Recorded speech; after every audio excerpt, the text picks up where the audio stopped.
Madame la ministre, mes chers collègues, notre équipe de France de football vient de remporter brillamment la Coupe du monde en Russie et profitons du moment pour saluer leur exploit. Et dans le domaine du sport, la France est devenue au fil du temps une référence mondiale majeure, même je dirais, dans l'organisation des tournois majeurs. Après les championnats d'Europe de basket, du monde de handball et d'Europe de football, en 2023, nous allons accueillir la Coupe du monde de rugby et en 2024, les Jeux olympiques et paralympiques. Ces manifestations sportives vont engendrer un certain nombre de chantiers dans toute la région francilienne. C'est ainsi que le département de la Seine-Saint-Denis devrait construire 8 piscines supplémentaires. La célèbre gare du Nord devrait tripler de volume et le réseau de transport francilien devrait connaître, quant à lui, de nombreuses ramifications afin de couvrir ces événements, désengorgement, les transports urbains. Pourtant, force est de constater que ces chantiers ne cessent de prendre du retard. À ce rythme, le fameux chantier du siècle, selon les termes de notre Premier ministre, ne verra pas le jour aux dates prévues. En effet, les experts tablent aujourd'hui sur une opérationnalité du métro automatique du Grand Paris Express qu'à l'horizon 2030.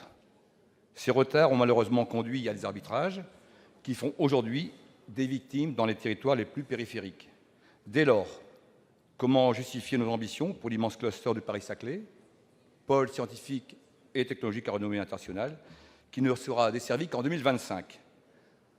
Si ces événements sportifs sont une formidable opportunité, nous devons tout faire pour qu'ils soient une chance économique, sociale, territoriale pour notre pays. C'est pourquoi nous devons nous assurer, avec la plus grande fermeté, toutes ces constructions et ces aménagements du Grand Paris, du réseau, dans l'immédiateté de ces événements et dans la construction de l'Île-de-France de demain. Pour toutes ces raisons, Madame la Ministre, je souhaite savoir quelles mesures comptez-vous prendre pour pallier les retards d'extension du réseau en matière de couverture transport des territoires ultra-périphériques et quels équilibres comptez-vous fixer pour rendre vos arbitrages sur la construction différenciée de certaines lignes ? Je vous remercie.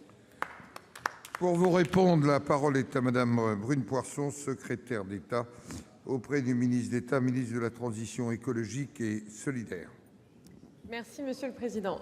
Mesdames et Messieurs les sénateurs, Monsieur le sénateur Van Tenbled, je vous remercie pour votre question. Le Grand Paris Express est un vrai projet d'avenir pour la région capitale, parce qu'à terme, il va transformer, pour le meilleur, la vie de millions de Franciliens.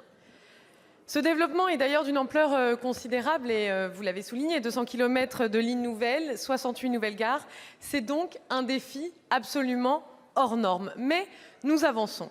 Nous avançons, vous le savez, le 22 février dernier, le Premier ministre a confié la réalisation intégrale du schéma d'ensemble. Le Premier ministre l'a confirmé après avoir consulté les élus franciliens. Le phasage annoncé est donc aussi réaliste que crédible.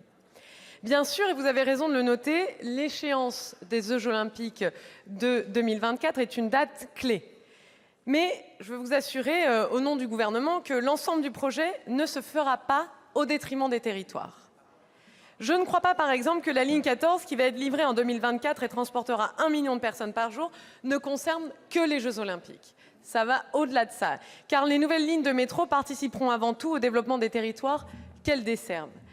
Et nous gardons d'ailleurs bien à l'esprit que ce projet, qui est d'intérêt national, est actuellement financé intégralement par les Franciliens. Il est donc fait par et pour les Franciliens. Et nous nous attelons à trouver des financements complémentaires. C'est d'ailleurs tout l'objet de la mission qui a été confiée par le Premier ministre à Gilles Carrez. Et si ces indications sont justifiées, eh bien, elles devront et elles seront intégrées au PLF 2019. Enfin, concernant spécifiquement la question du rephasage du calendrier, eh bien, la ministre des Transports, Elisabeth Borne, a confié une mission au préfet d'Île-de-France. Avec Île-de-France Mobilité, ils vont définir et mettre en œuvre les offres complémentaires de transport nécessaires.